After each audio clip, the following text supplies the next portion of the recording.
Now broadcasting from his hidden bunker and fully stocked bar, it is the Saturday Report with Colt Sebastian Taylor.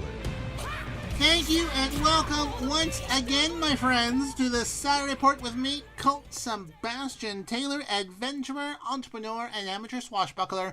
And welcome to AWSM Radio, an independent, digital-only radio station that plays today's best music, old school classics, along with a rotating cast of all-star DJs. AWSM Radio focuses on mainstream artists, independent artists, along with a variety of interesting talk and music shows throughout the day. All we do is entertain, inspire, and inform. And my friends, I want to engage with you. I want you to be part of the conversation, part of the show. So find me on the Twitter, on the Rizzle, on the Instagram, and on the Cameo at Colt S. Taylor. Catch up with all things Colt Sebastian Taylor at ColtSebastianTaylor.com. And my friends, if you just can't quite get here on Saturdays at 11 a.m., the podcast version of the show is available at anchor.fm/Colt S. Taylor. All right, my fantastic and pith-helmeted friends, let's get started with this week's Saturday Report. First up, some music news, some unfortunate sad music news. Rolling Stones drummer Charlie Watts passed away this week at the age of 80.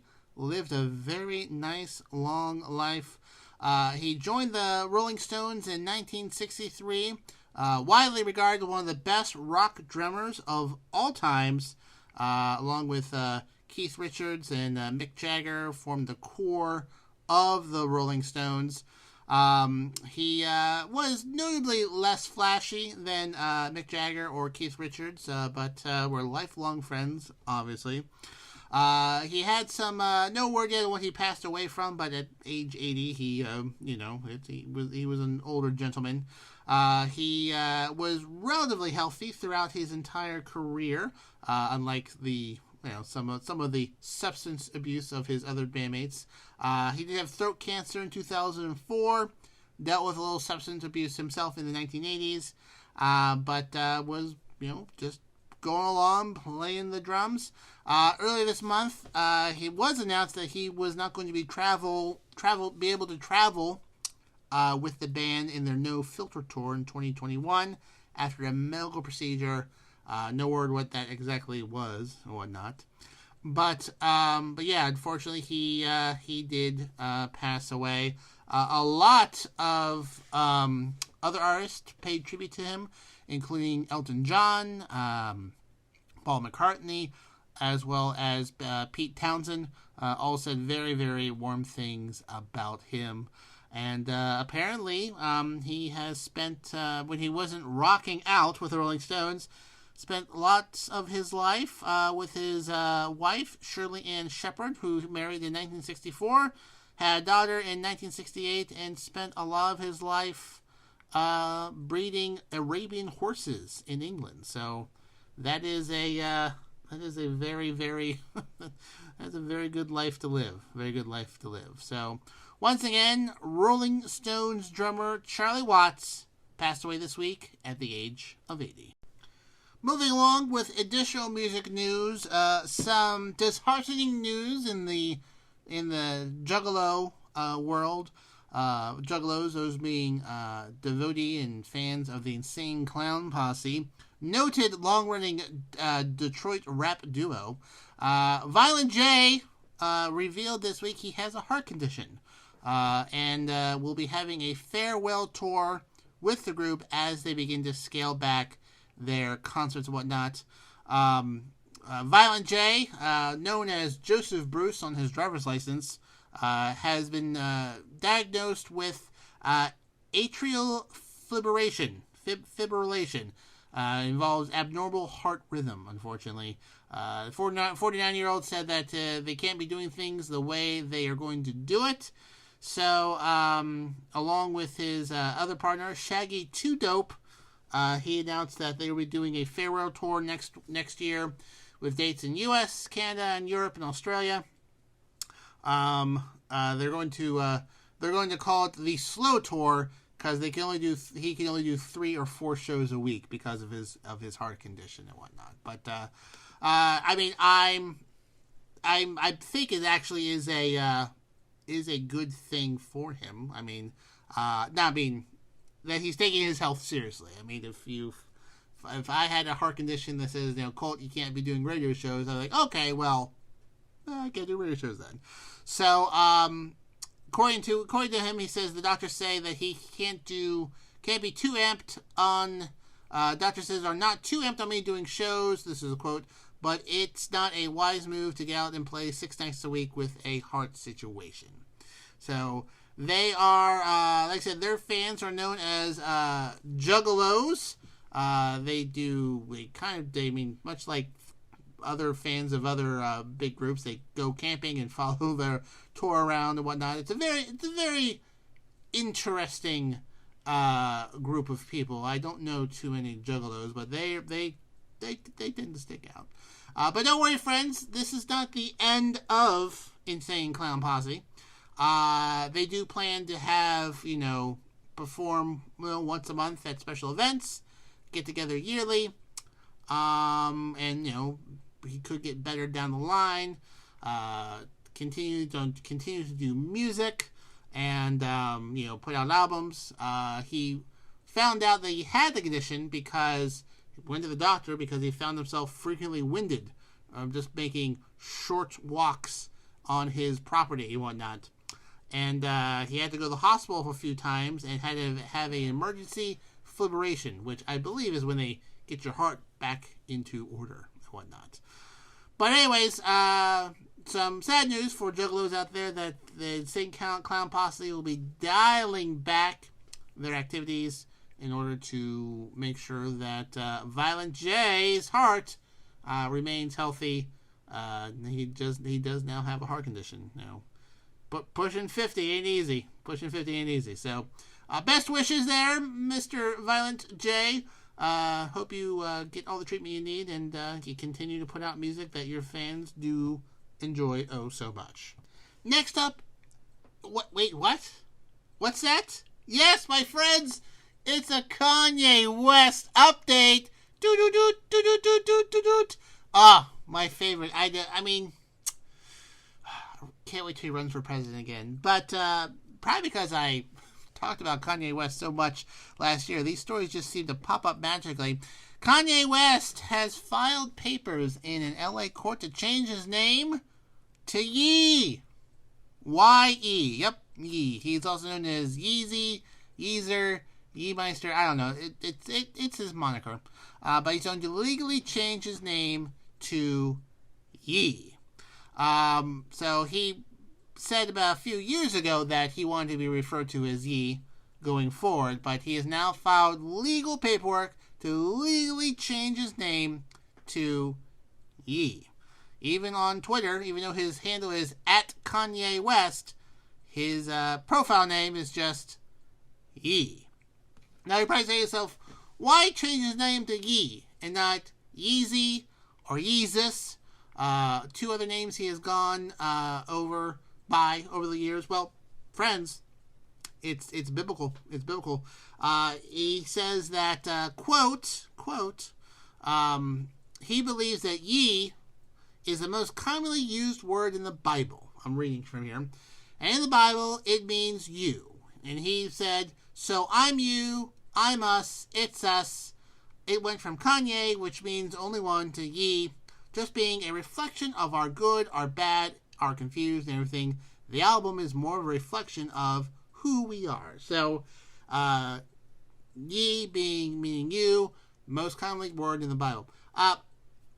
Fun fact, though, that's part of that notion is apparently just an old English translation of you, okay? Ye is just Old English for you, whereas the Hebrew and Greek version of the Bible, which was written first in that, are totally different. And depending on what part of the Bible, what translation of the Bible you read, Ye may not even appear in that. So, Yeah, so Kanye West is just being, well, Ye is just being Ye. So, I guess, you know what, I'm not going to make fun of him changing his name if that's what he feels that his name is, to be consistent and whatnot. So I will respect his decision here of changing his name, though I may still refer to him as Kanye West just for organizational purposes, because I feel like not a lot of people are going to know that his name is now, or will be, legally Ye. So that is your Kanye West monthly update. Kanye West, pretty soon, will be known as Ye. So mark your address books.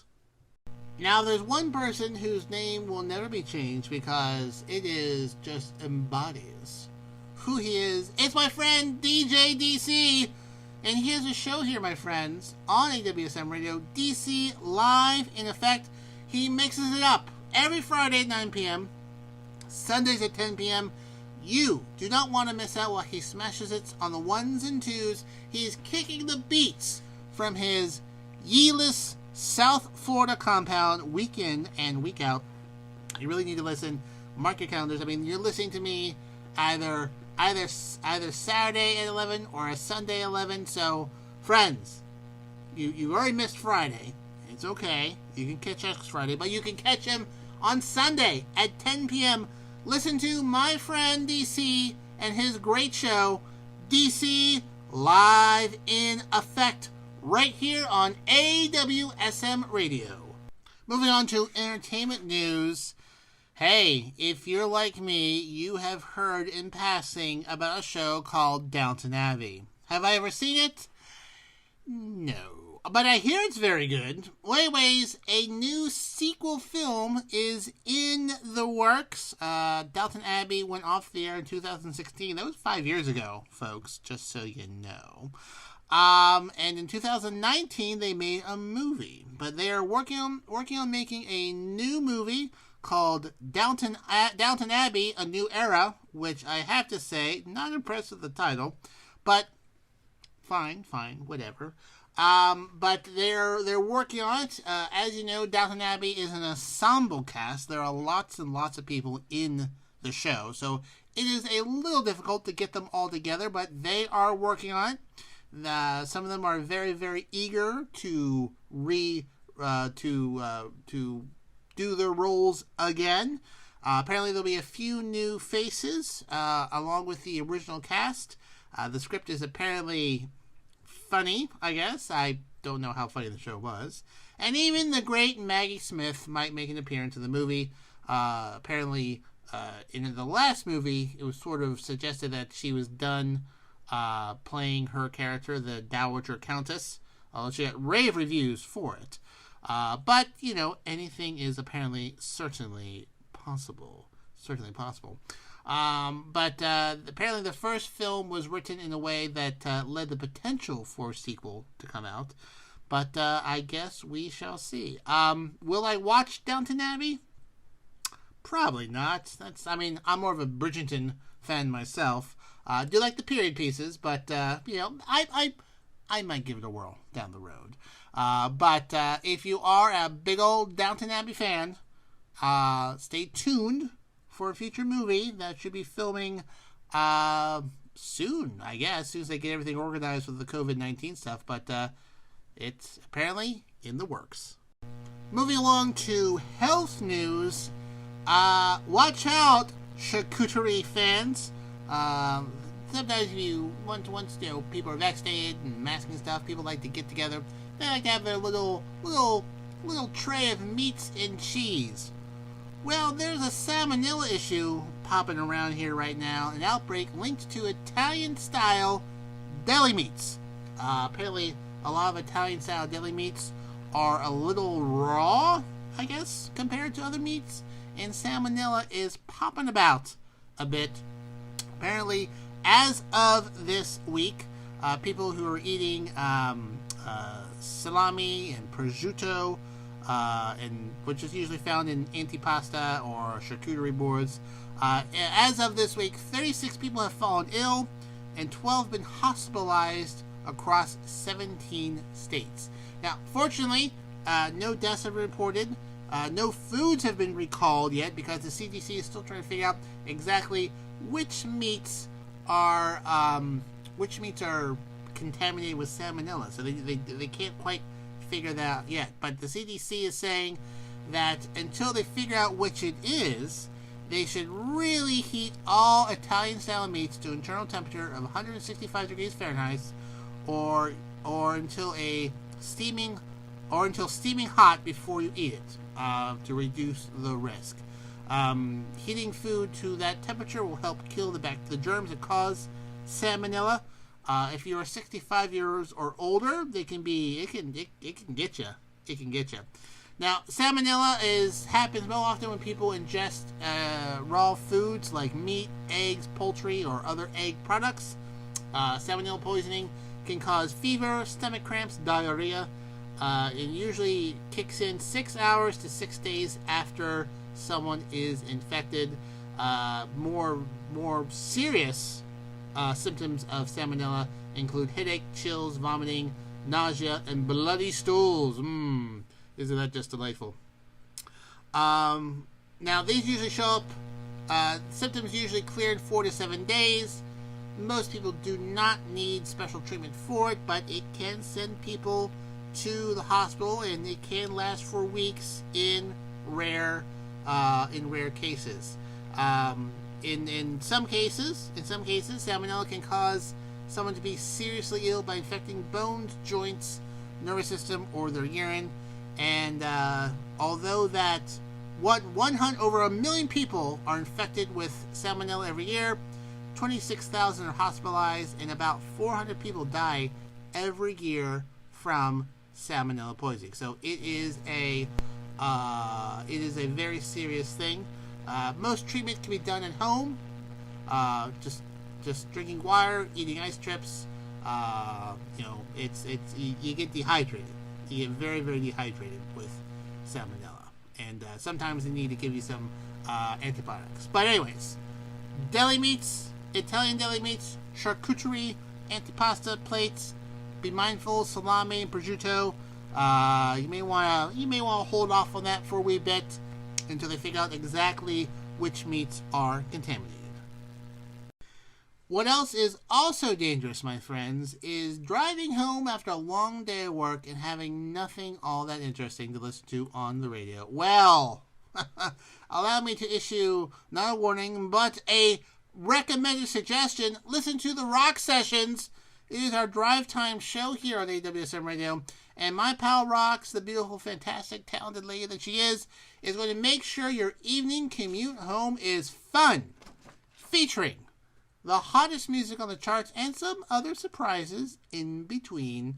She will make it rock style, the Rock Sessions, Monday, Tuesday, Wednesday, Thursday, Friday, 5 p.m. to 7 p.m.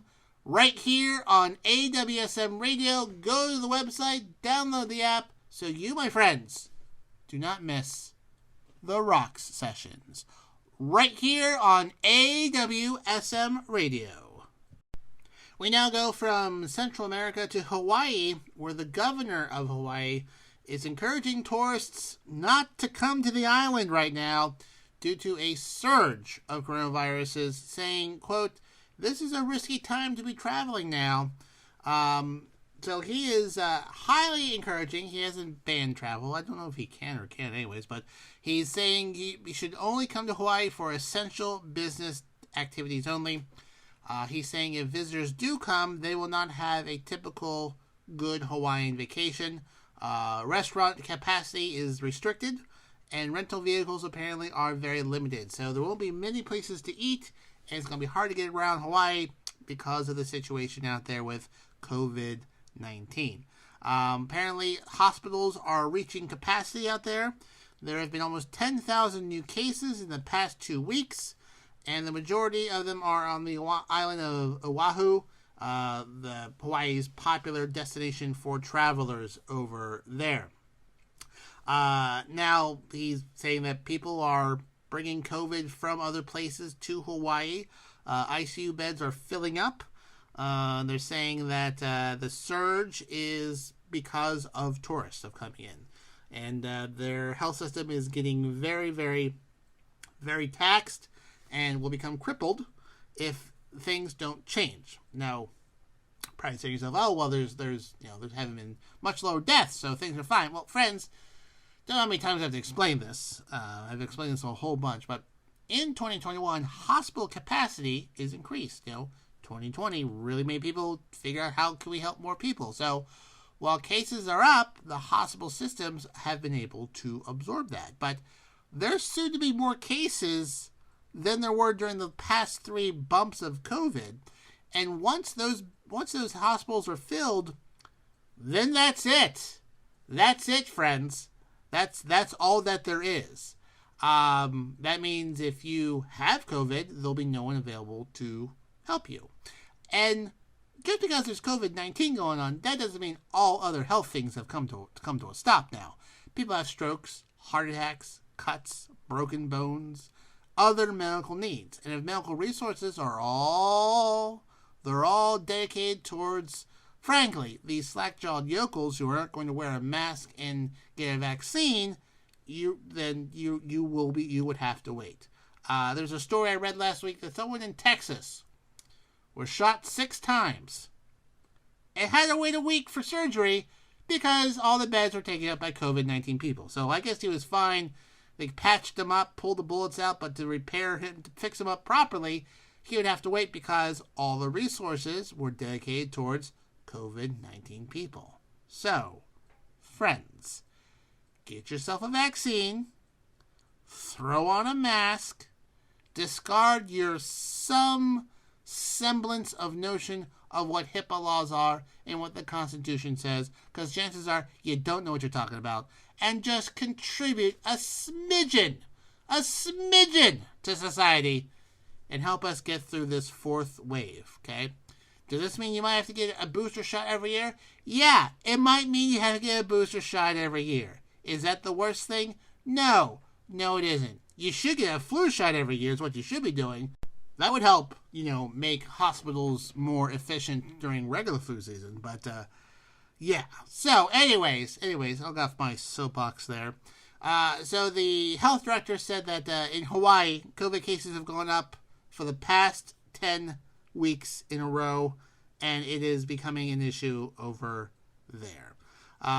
Just as a reminder, folks, the Pfizer vaccine has received full FDA approval. Okay, it's not emergency use only.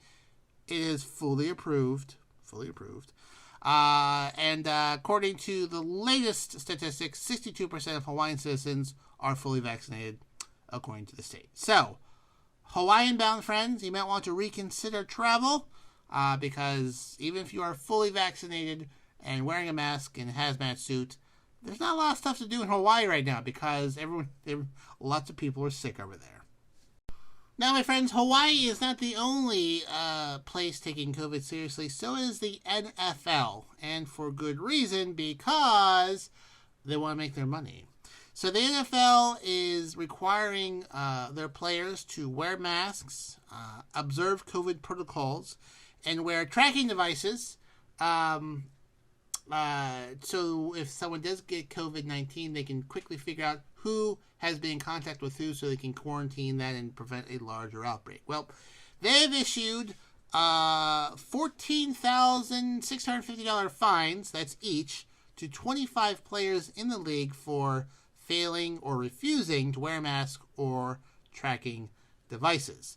So I think that's good because they do have a new rule there that if there is a COVID outbreak on a team that requires that team to cancel a game, they're not going to add more weeks to the season. If they can't make up that game in a bye week, then that team forfeits that game.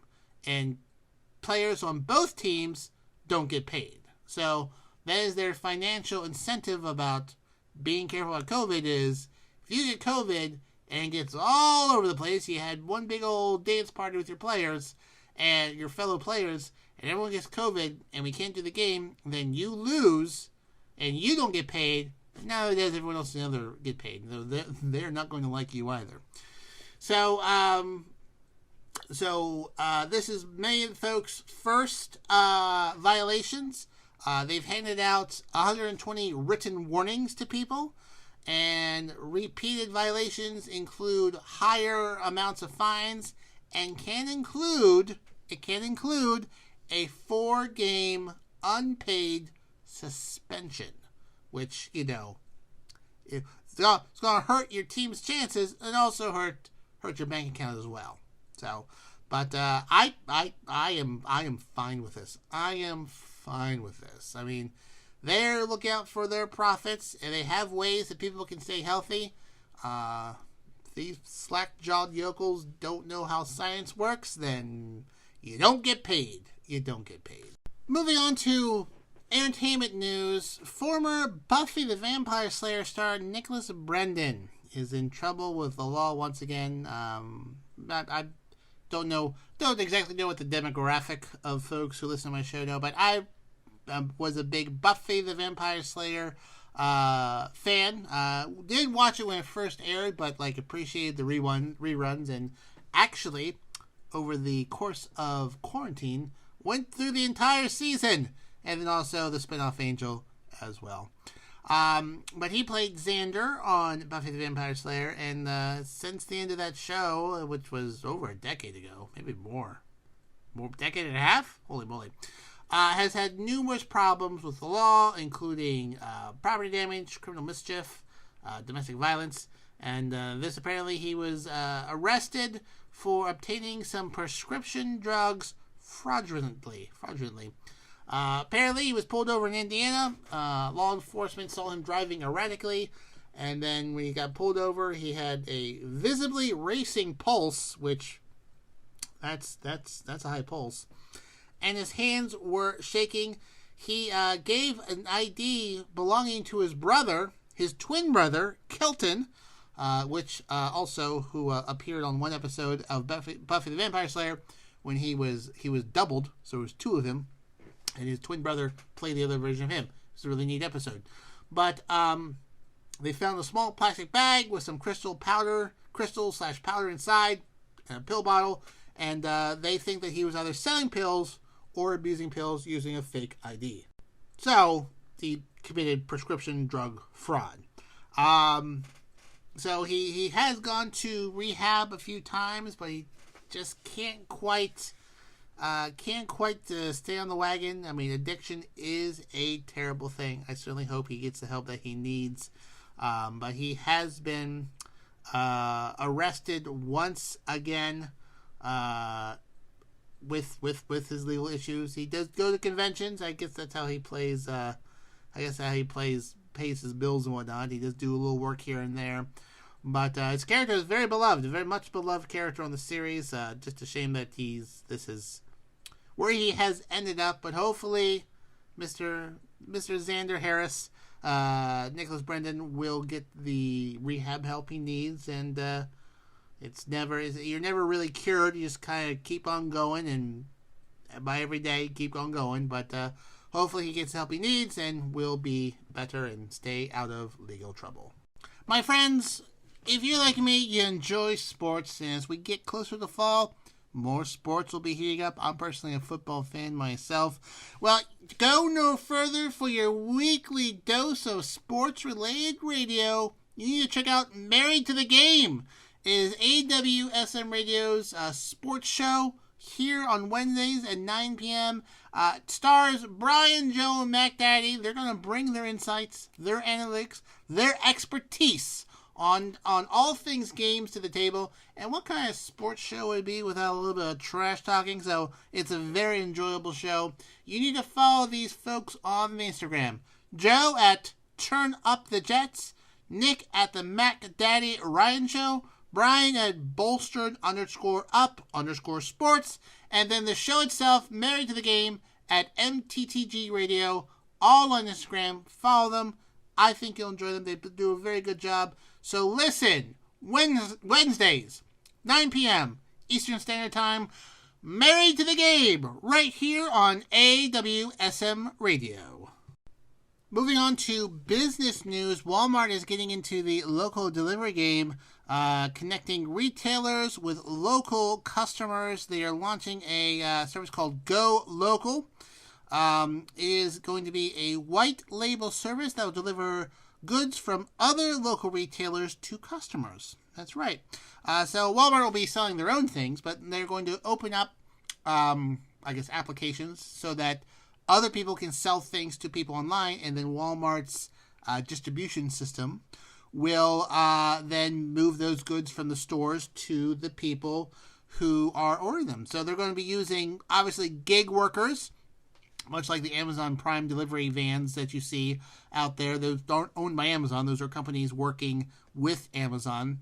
They're going to use that as well as self-driving vehicles and drones as the technology becomes available and whatnot. Obviously, they will take a cut of any sales like they usually do.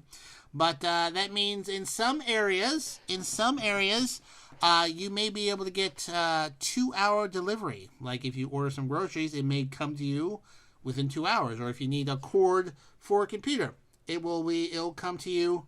It'll come to you within 2 hours. Obviously, that'd be a little bit more expensive. Or also do 2-day delivery, which they may do through FedEx, who they partner with, but that has not been really described yet of how exactly they're going to figure that out. Anyways, they expect to launch this by the end of the year. In 2016, they bought an e-commerce startup called Jet.com, which I not worked with, but used as the vendor for a past client before they got bought out. They started to do grocery orders in 2018. Then they launched a fulfillment service in 2020, competing with Amazon and Shopify.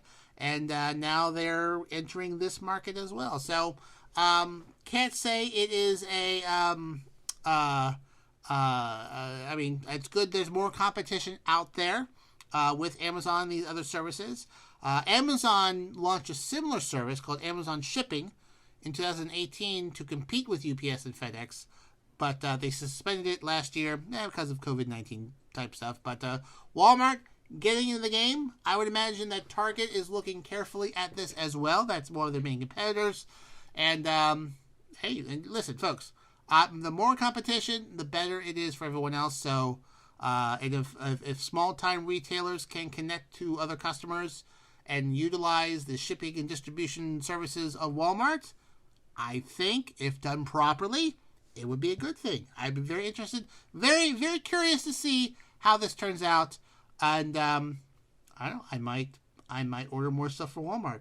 Hate going there because it's just a personal thing.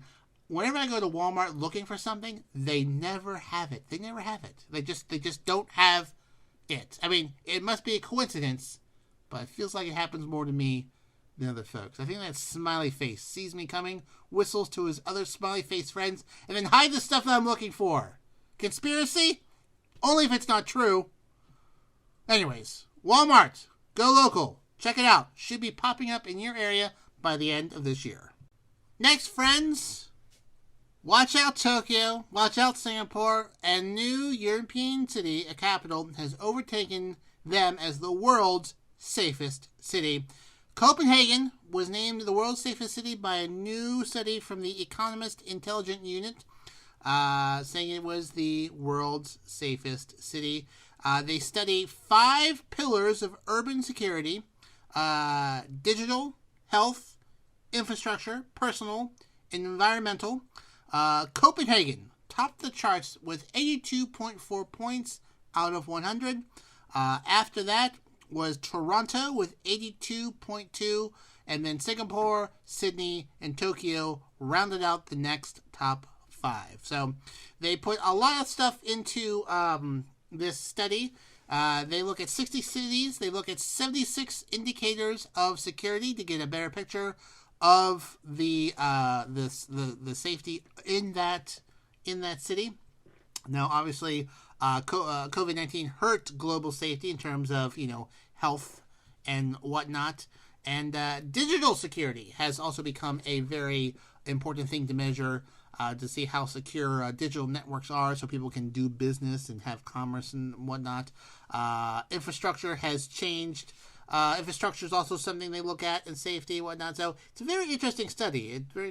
And I mean, a lot of people just use it for marketing and whatnot, but it's a good way for cities to look at how well they are doing and improvements that they can make. So for those keeping score at home, the world's top 10